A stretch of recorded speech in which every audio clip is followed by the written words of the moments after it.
Abertura. Avisos de possibilidades e proibições escritos em diversas línguas. No centro, escrito com letras O de um globo e de uma proibição. Como funciona aí? Uma cenoura com aspecto diferente. Apresentadora Marina uma Campos. laranja menorzinha. Elas não são a primeira opção na hora de ir às compras. O mais comum é escolher frutas e verduras com a cara bonita, ou seja, dentro dos padrões de venda e consumo. Mas nem sempre essa cara feia do alimento significa que ele está estragado. No entanto, muitas vezes o destino dele é a lixeira. E esse é só um exemplo do desperdício registrado em todo o mundo. O último levantamento da Organização das Nações Unidas revela que 17% dos alimentos produzidos mundialmente foram para o lixo. Na contramão desse desperdício, muitos países têm adotado políticas de reaproveitamento dos produtos. É o caso da França. Por lá, os supermercados são proibidos de jogar fora a comida que não foi vendida. A Natália mora em Paris e vai mostrar pra gente. Natália, como funciona aí? Globo terrestre. Imagem se aproxima da França na Europa. Indicação Ponte Aguda em Paris, França. Bandeira francesa tremulando no mastro. Imagem da Torre Eiffel, da Ponte Neufo, do Rio Sena e suas pontes. Oi, meu nome é Natália. Natália Jorge, mestre em culturas alimentares. Eu participei do MasterChef lá no Brasil em 2019 e depois eu vim aqui para a Europa, fiz um mestrado na Itália em Ciências Gastronômicas e Culturas Alimentares.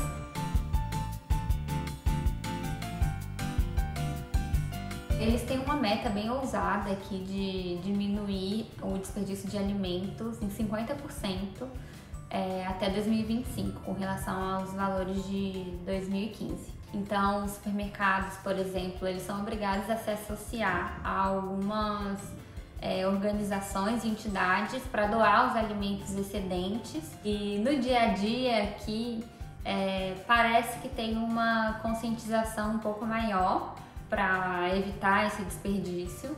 Aqui também tem um aplicativo de delivery que chama Too Good To Go, que ele só vende produtos excedentes. Então, sei lá, pizzaria que acabou sobrando queijo, ela vai lá e no final do dia, geralmente, disponibiliza uma quantidade X de pizzas por, sei lá, 50% às vezes do preço convencional. Agora eu vou levar vocês na cozinha para mostrar uma curiosidade sobre a rotulagem de produtos aqui na França.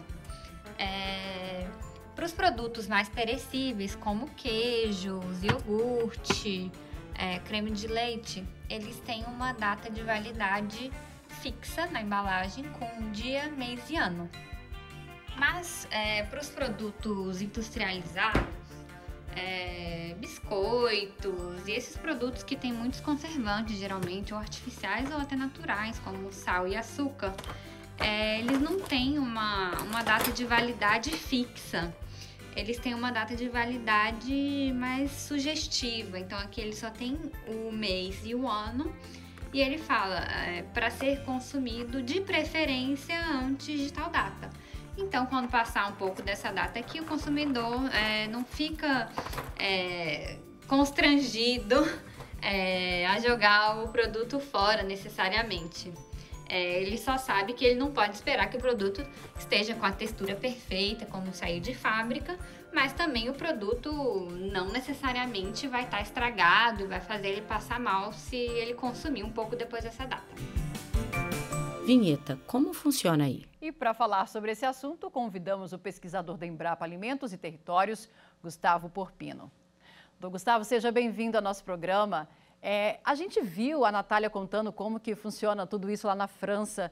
É uma recomendação generalizada para os países membros, feita pela União Europeia? E essa fiscalização tem impacto global? Olá, Marina, é um prazer dialogar com vocês. De fato, a União Europeia está muito bem organizada, ela tem metodologias uniformes para que os países membros mensurem o desperdício de alimentos e também as perdas no campo, ao longo de toda a cadeia produtiva. E também Gustavo Porpino, pesquisador da Embrapa. Para até 2030 para todos os países membros, As metas mais atuais são redução de 10% para o desperdício no processamento de alimentos e redução de 30% per capita nas etapas de varejo e consumo. O bom também dessas ações em redes entre os países membros da União Europeia é que permite troca de conhecimentos e compartilhamento de iniciativas que têm dado certo, como, por exemplo, fortalecimento de bancos de alimentos e outras iniciativas de gastronomia social. A gente viu a Natália falando uma coisa curiosa sobre a rotulagem dos alimentos, né? Ela falou lá que, por exemplo, o alimento não está dizendo assim, vai ser válido até aquela data, ele pode ser preferencialmente consumido. Isso significa necessariamente que os alimentos aí, a gente pode ter uma flexibilização quando a gente vê um alimento dizendo assim que ele já se perdeu ou que ele venceu a validade, não está próprio para consumo? No Brasil, nós temos a data de validade que indica a segurança de consumo. Gustavo Porpino, pesquisador da Embrapa. Dois tipos de datas de validade. Uma que indica a segurança de consumo, que é utilizada para laticínios, por exemplo, e a outra que indica mais a qualidade sensorial, que é a data do tipo melhor consumir até. No Brasil já existe uma discussão para implementar também esse tipo de rotulagem, mas é uma questão um pouco polêmica que envolve, além da conscientização do consumidor, a gente tem que levar em conta que as condições de clima no Brasil são mais severas, né? Nós temos cadeias produtivas mais longas do que na Europa, né? Nós somos um país de dimensão continental, com um clima tropical e também com a cadeia de frio não tão bem estabelecida. Isso quer dizer que os alimentos no Brasil, por vezes, são produzidos no Rio Grande do Sul e transportados até o Nordeste, como também o contrário. E, às vezes, o transporte se dá em caminhões que não são refrigerados. Isso, obviamente, impacta no tempo de vida do alimento. E, justamente, vamos tentar entender, então, o que o Brasil está fazendo para evitar ou combater esse desperdício de alimentos. Nós tivemos uma estratégia Gustavo Porpino, pesquisador da Embrapa. Perdas e desperdício de alimentos, aprovada em 2018, com esforço conjunto do Ministério do Desenvolvimento Social e vários parceiros. Nós estamos agora no momento propício a atualizar essa estratégia no próximo ano e buscar meios de implementação. Também temos diversas ações em conjunto da Embrapa, por exemplo, e outras instituições brasileiras em parceria até mesmo com a União Europeia, por meio de programas de cooperação como os Diálogos União Europeia-Brasil, focados na troca de conhecimento nessa grande agenda alinhada ao Objetivo de Desenvolvimento Sustentável 12. E também temos um interesse maior, tanto do Ministério da Agricultura quanto do novo Ministério de Desenvolvimento e Assistência Social, em fortalecer essa agenda de redução do desperdício de alimentos. O transporte de alimentos é o principal, vamos dizer assim, gargalo em relação ao combate ao desperdício de alimentos no Brasil? Existem diversos pontos Gustavo Porpino, críticos pesquisador da Embrapa. A cadeia produtiva de alimentos, desde o campo até a mesa. Então, o primeiro deles é a necessidade de transferirmos mais tecnologias para pequenos e médios produtores rurais, para que a qualidade do que é produzido no campo, principalmente em termos de frutas e hortaliças, seja melhor. Tem uma questão também de uso de embalagens mais sofisticadas, digamos assim, para danificar menos o alimento mais sensível durante o transporte. A questão da cadeia de frio, que nós ressaltamos, né, para conta dessas distâncias longas. E, por fim, uma conscientização maior do varejo sobre questões de doação do alimento. Isso também passa pelo fortalecimento da rede brasileira de bancos de alimentos, que é uma discussão também bastante atual, que envolve o MDS e a própria Embrapa, até chegar à mesa do consumidor, que é um trabalho de educação que tem que ser feito para que as pessoas estejam mais cientes dos impactos negativos do desperdício de alimentos e também das vantagens de adotar hábitos de consumo mais sustentáveis. Vamos voltar a Paris para fazer uma visita num supermercado diferente que incentiva a alimentação responsável com a venda de produtos que normalmente são retirados das prateleiras dos grandes mercados. Natália, mostra pra gente a mercearia antidesperdício. Imagens aéreas do centro de Paris. Imagem da Torre Eiffel e Museu do Louvre.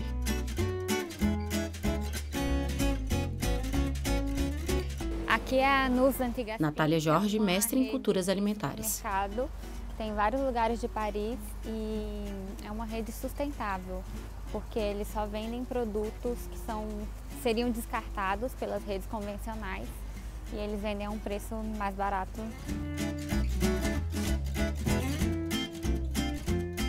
Esse vegetal aqui chama pané. Ele geralmente parece uma cenoura, formato. Mas aqui eles estão todos com a pontinha bem fina, deve ter dado algum problema na hora do cultivo, mas ainda assim dá para usar. Então ele está vendido aqui e por um preço bem mais barato do que é normalmente. Eles também têm aqui a marca própria deles, e aí eles reaproveitam, por exemplo, o grão de bico quebrado e revendem por um preço mais barato. Imagem de legumes expostos em caixas de madeira. Imagem de prateleiras e geladeiras com produtos. Aqui na parte de laticínios, por exemplo, tem vários queijos que já vêm picadinhos, ou ralados, ou já fatiados, que é uma maneira de aproveitar a peça inteira e que geralmente não entra no corte que eles fazem no supermercado. E aqui na parte de enlatados tem várias latas amassadas, enfim, que não entrariam no supermercado comum, mas que são vendidos aqui. Aqui na parte dos presuntos, eles vendem aquelas fatias que não saíram perfeitas, as pontas das peças.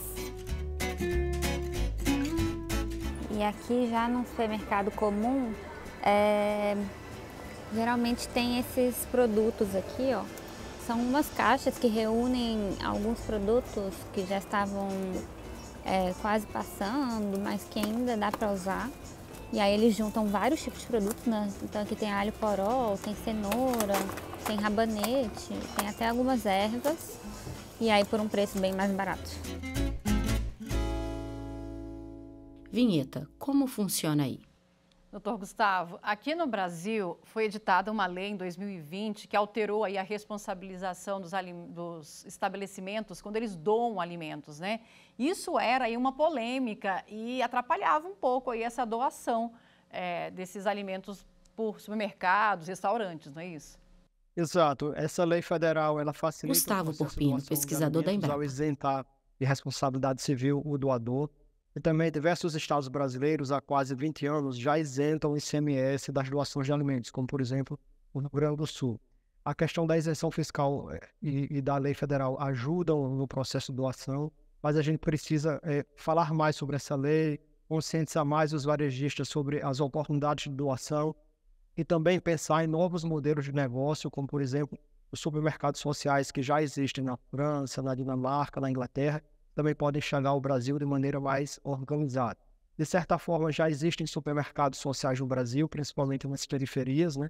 É um formato que se chama, por exemplo, na periferia do Rio e de São Paulo, de vencedinhos. São aqueles pontos comerciais bem populares que vendem alimentos por preço reduzido, que estão próximos à data de validade, mas não são modelos de negócio tão bem organizados quanto esses que a gente vê na União Europeia e que estão presentes não apenas nas periferias. Agora, a França pune aí o supermercado que não faz essa doação. O Brasil pode seguir esse exemplo? É algo também que precisa ser Gustavo melhor Porpino, debatido no pesquisador da Brasil. Acho Embrapa. que o Brasil, de imediato, precisa ampliar os meios para a doação de alimentos, discutir mais a lei que já existe, comunicar mais sobre as possibilidades de doação para varejistas e para a indústria de alimentos. E, a partir daí, depois que a rede brasileira de bancos de alimentos estiver fortalecida, a gente pode discutir leis que tenham um caráter mais punitivo. Vamos fazer agora um breve intervalo e voltamos já já. Vinheta de transição. Estamos apresentando Como Funciona aí. Vinheta de transição. No centro, Como Funciona aí. O Como Funciona aí tá Apresentadora de volta. Marina E a gente Campos. mostra agora uma realidade bem diferente da França. Os Estados Unidos estão no topo dos países que mais desperdiçam alimentos. Cerca de 40% da comida de lá vai parar no lixo todo dia. A Suelen mora na Flórida e vai contar como os hábitos alimentares dos norte-americanos podem influenciar essa situação e o que ela faz para conscientizar os filhos sobre o valor dos alimentos. Suelen, como funciona aí? Globo terrestre. Imagem se aproxima dos Estados Unidos, na América do Norte. Indicação pontiaguda em Riverview, Estados Unidos. Bandeira americana tremulando no mastro. Imagens aéreas do centro da cidade com prédios modernos à beira-mar. Imagem aérea de península com conjunto de moradias. Olá, TV Justiça. Olá, Marina. Suelen Meu nome é Mello, jornalista. E eu estou abrindo a minha cozinha para que vocês possam conhecer. Não somente conhecer a minha cozinha, como também conhecer qual é a minha relação com os alimentos e com o desperdício dos alimentos. E eu já antecipo que desperdício aqui não rola. Imagem aérea da orla marítima.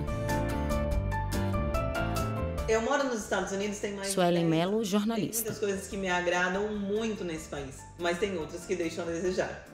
E a alimentação é uma delas. Então eu eduquei os meus filhos para que eles pudessem entender o que é uma alimentação saudável e que precisa ser diariamente consumida, e o que é um junk food, o que é uma comida industrializada que não possa ser consumida em hipótese alguma, mas que precisa ser consumida com cautela.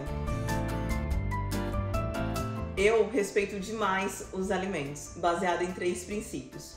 E o primeiro deles é entender que para que a comida chegue no prato dos meus filhos, muitas pessoas precisaram trabalhar para isso. Não é justo quando esse alimento chega no prato ou chega na minha geladeira, eu simplesmente jogue ele no lixo.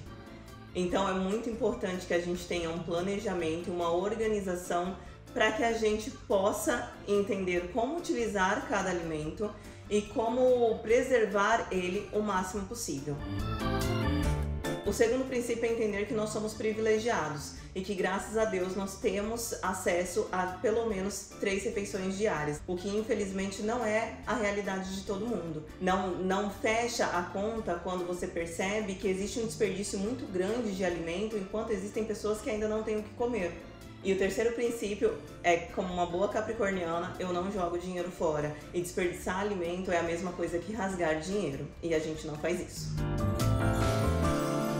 Vinheta. Como funciona aí? Voltamos a falar sobre esse assunto com o pesquisador da Embrapa Alimentos e Territórios, Gustavo Porpino. Gustavo, a gente viu aí a Suelen falando sobre os hábitos em casa, o que ela tenta repassar para os filhos. A gente também tem que levar em consideração que não só ações governamentais que, vamos dizer, podem combater diretamente o desperdício de alimentos, também uma ação individual, uma consciência, a educação nesse caso, vamos dizer assim, de uma segurança alimentar, é importante também oferecer à população? Sem dúvida, iniciativas de educação nutricional. Gustavo Porpino, pesquisador da Embrapa. De consumo, não apenas para que as pessoas estejam conscientes para reduzir menos o desperdício, como também para adotar hábitos de consumo mais saudáveis. É óbvio que a renda também influencia muito. É importante que as pessoas tenham poder de compra para ter acesso à alimentação saudável, porque, infelizmente, custa mais caro adotar uma alimentação mais saudável. E parte do desperdício também decorre dessa questão das famílias terem pouco tempo para ficar em casa, para preparar os alimentos. E no contexto americano isso acontece muito. As famílias recorrem muito ao fast food e a alimentos processados porque tomam menos tempo, né, das famílias, e isso tem um custo para a saúde, digamos assim. E nos Estados Unidos, o supermercado, por exemplo, que faz a doação do alimento e evita o desperdício, ele pode ter uma dedução fiscal. Essa também pode ser uma boa estratégia e mexer no bolso, muitas vezes, dessas empresas? Hoje as empresas falam muito nessa agenda ESG, Gustavo né, Porpino, que são pesquisador da Embrapa. Ambientais, sociais, de governança, alinhados à agenda global da sustentabilidade. Então é bom para a imagem da empresa ela mostrar que está conectada, por exemplo, com o programa de doação de alimentos. Esse é um ponto importante, mais até do que a questão da isenção fiscal. Já existe uma dedução fiscal para a doação de alimentos no Brasil. Existem projetos que querem ampliar essa dedução fiscal, que, se eu não me engano, era de 2% do lucro da pessoa jurídica. Então, o importante é conscientizar o varejo para que eles se conectem com programas já bem estabelecidos que existem no Brasil, como, por exemplo, o Mesa Brasil, que é liderado pelo SESC.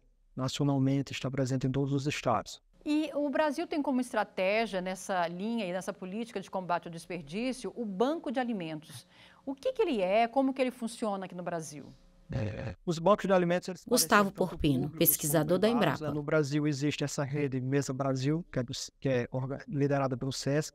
Diversas prefeituras também têm criado bancos de alimentos. Recentemente eu visitei o Banco de Alimentos de Rio Branco, no Acre, e o de Recife, que são muito bem, têm uma estrutura muito interessante e estão conectados com as centrais de abastecimento. Isso também é interessante, né?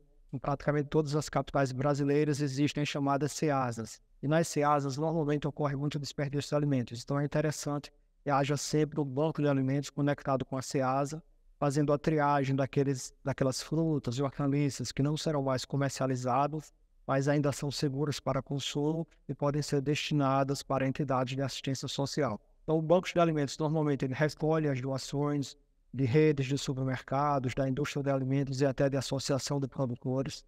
O estoque do Banco de Alimentos também pode ser abastecido por meio de compras públicas de alimentos da prefeitura ou do governo estadual. E são instrumentos muito interessantes porque combatem mutuamente a fome e o desperdício de alimentos. Bom para todos, né? Vamos voltar agora para a Flórida, porque a Suelen vai mostrar agora uma iniciativa que tenta mudar esse cenário de desperdício nos Estados Unidos. Lembra do aplicativo que a Natália, lá da França, falou que tem por lá? Ele também chegou na terra do tio Sam. Imagens da orla da cidade com seu farol e extensa ponte.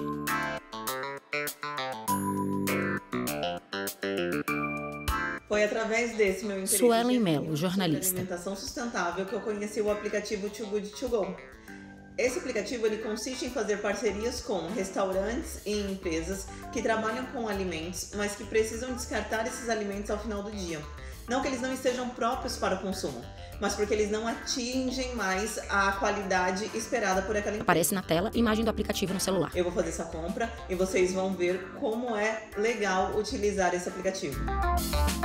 Esse aplicativo é incrível porque ele beneficia as duas pontas, tanto o cliente, que está levando uma grande quantidade de alimentos pagando pouco, quanto a empresa, que além de estar reduzindo os seus custos, ela também está reduzindo o seu desperdício. Imagens da loja de conveniência. Suelen coloca lanches em saco plásticos. Na mesa de jantar, 2 meninos longe.